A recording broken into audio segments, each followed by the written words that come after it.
Ahoy mga t-shirt, it's me again, Mike V, your t-shirt guy, and today we will unbox special item, and this special item is a Macbook Air. Kung interesado ka kung ano ang nasa loob ng box na to and kung paano natin siya i-unbox, please stay tuned mga ka-t-shirt.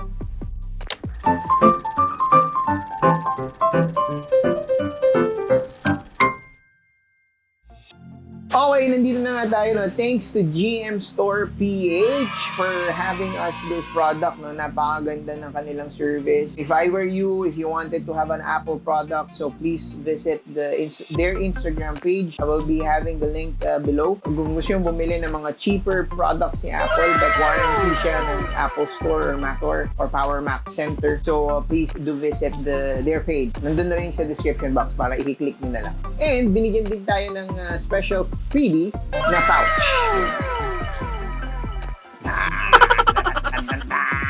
Yan. So, binigyan din niya tayo ng extra box. No? Kasi nga, para hindi matagtag and so on. So, napakaganda talaga ng kanilang service. So, yan. So, syempre, before we do the unboxing, kailangan muna natin siyang sprayan. Tara, buksan na natin.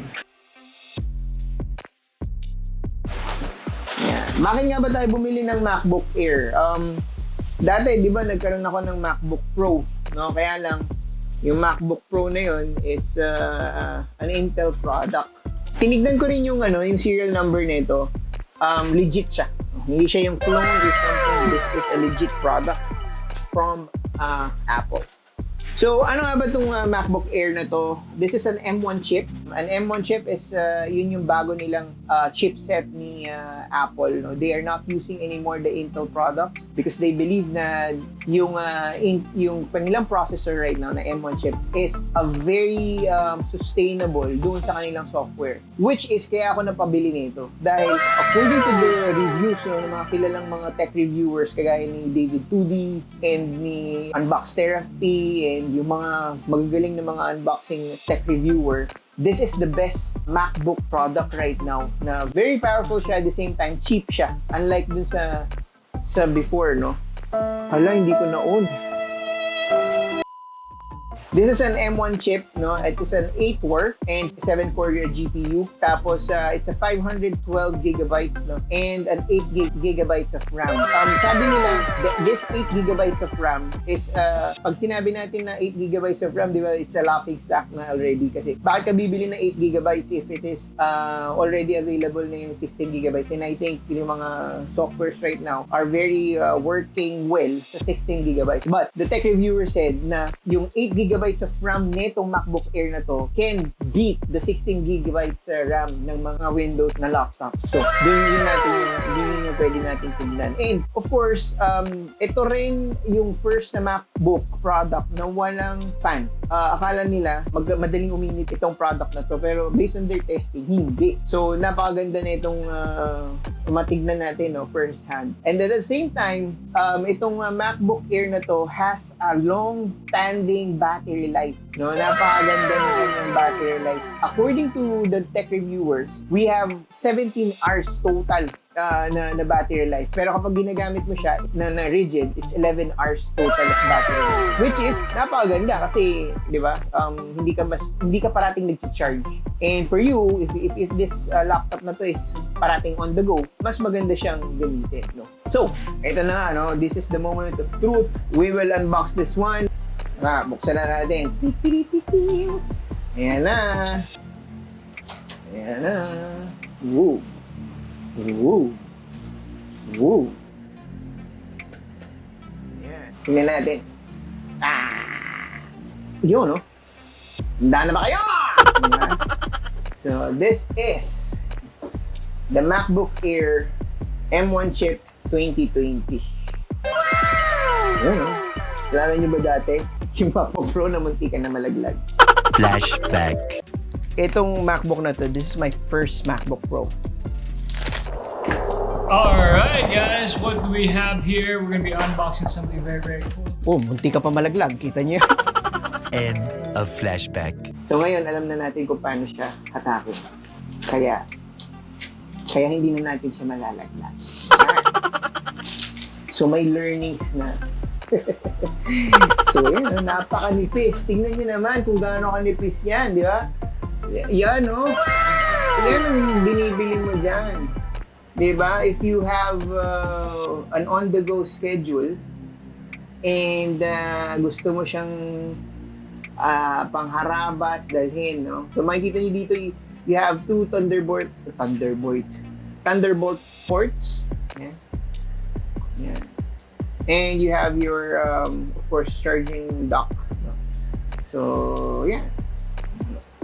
Siyempre, dito na naman tayo, magda-dangle-dangle na naman tayo dahil hindi naman lahat Thunderbolt ports, no?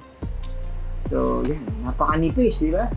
And magaan siya compared dun sa MacBook Pro, which is understandable kasi nga MacBook Air siya. So, pag hindi siya mas magaan, hindi siya Air. Diba?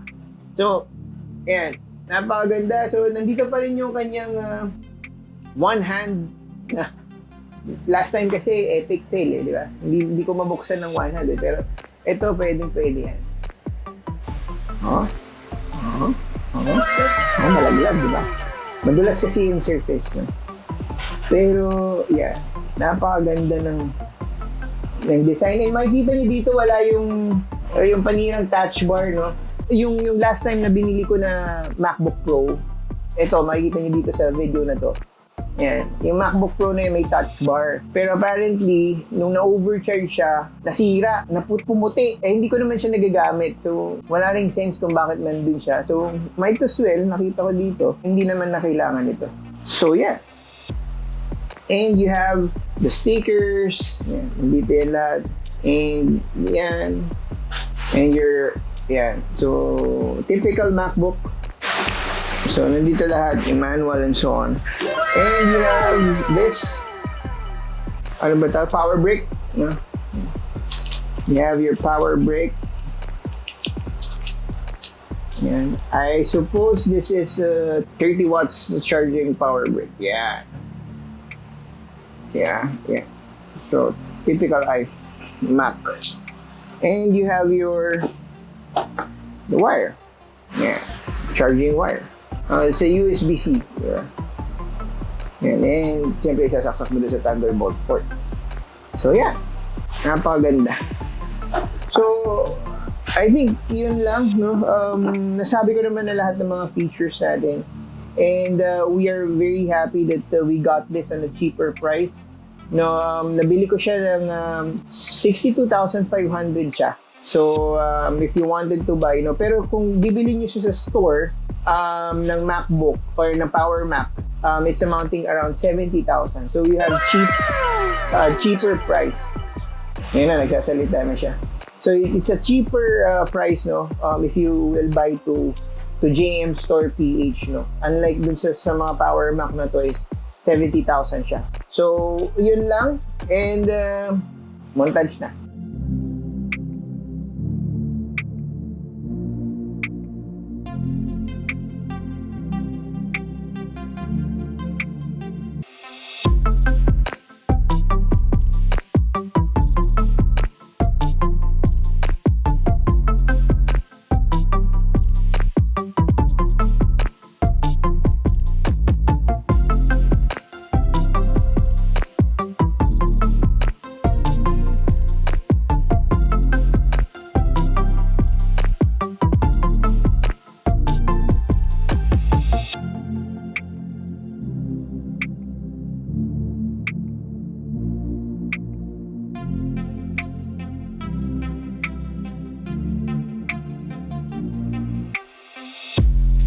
So for the outro, guys, again, MacBook Air na to, we will try it and we will review it after 3 months siguro.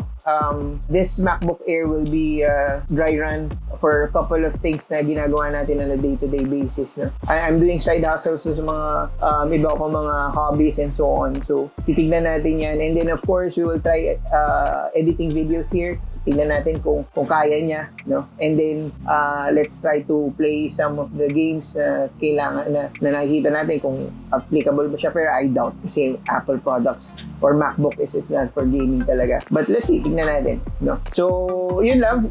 And if you need something na ganito, again, just check the link below. Yun lang naman. So, yun lang. Maraming salamat sa pag-join sa atin, and I hope I gave you some insights, no, if you wanted to buy MacBook Air M1 chip. And yun lang. Maraming salamat and see you next week for another T-shirt guy vlog.